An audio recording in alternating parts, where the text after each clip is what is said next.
Dalam sebuah pengakuan mengejutkan, pemerintah Israel mengumumkan bahwa negaranya telah dihantam lebih dari 50 rudal selama konflik 12 hari melawan Iran.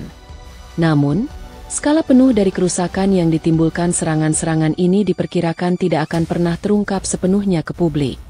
Hal ini terjadi karena adanya sensor pers yang sangat ketat yang diberlakukan di negara tersebut.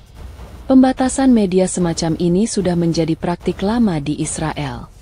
Setiap informasi, baik tulisan maupun visual, yang dinilai berpotensi membahayakan keamanan nasional dapat secara hukum dilarang atau dihapus.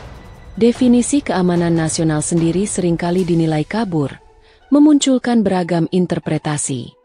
Di masa perang, pembatasan itu semakin diperketat. Banyak pihak menilai kebijakan ini menghalangi transparansi dan membatasi hak publik untuk mengetahui kondisi nyata di lapangan, terutama di Tel Aviv dan kota-kota lain yang menjadi sasaran rudal Iran. Fakta-fakta mengenai dampak nyata perang antara Iran dan Israel mulai terkuak satu persatu.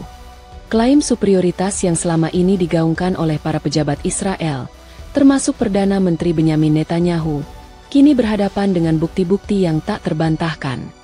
Selama periode konflik, pihak Zionis berulang kali menyembunyikan jumlah korban, rincian kerusakan, hingga dampak luas serangan. Namun, berkat munculnya informasi baru, gambaran yang jauh lebih suram kini terungkap, membuktikan bahwa ada kenyataan pahit yang selama ini coba ditutupi. Menurut laporan surat kabar Ma'arif, perang 12 hari itu telah menyebabkan 3.345 warga terluka dan menjalani perawatan medis. Dari jumlah tersebut, 29 orang meninggal dunia, dan 23 lainnya dalam kondisi kritis.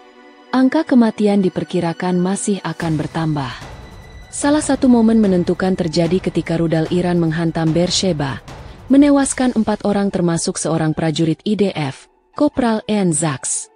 Selain korban fisik, sekitar 11.070 warga terpaksa mengungsi ke 97 pusat penerimaan darurat, sementara ribuan lainnya masih menempati penampungan sementara tanpa kepastian kapan bisa kembali ke rumah. Rekaman video yang lolos dari sensor menunjukkan betapa masifnya kerusakan infrastruktur. Sebuah rudal balistik Iran yang menghantam kawasan permukiman padat di Beersheba menghasilkan ledakan besar, menyebabkan puluhan keluarga kehilangan tempat tinggal. Gedung apartemen yang menjadi sasaran kini tak lagi layak huni. Ironisnya, IDF mengakui sistem pertahanan udaranya gagal mencegat rudal tersebut. Tak hanya properti sipil, serangan pada 19 Juni juga menghancurkan 6 laboratorium penelitian penting milik Universitas Ben Gurion di kampus Pusat Medis Universitas Soroka.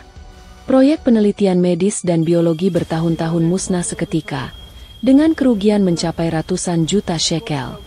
Dampak perang ternyata tak berhenti pada kehancuran fisik.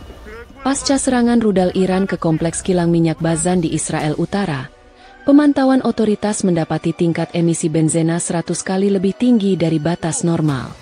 Kontaminasi ini terdeteksi hingga ke sekolah menengah di kota terdekat, memicu kecemasan warga dan seruan aktivis lingkungan untuk menutup kilang tersebut.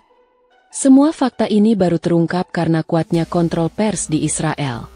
Informasi resmi selalu memuat kerugian minimal, sementara klaim optimistis Iran dibantah mentah-mentah.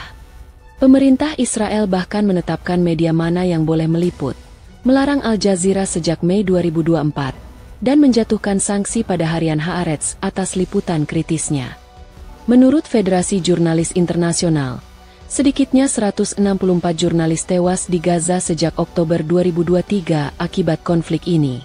Angka ini terus bertambah seiring berlanjutnya ketegangan di kawasan.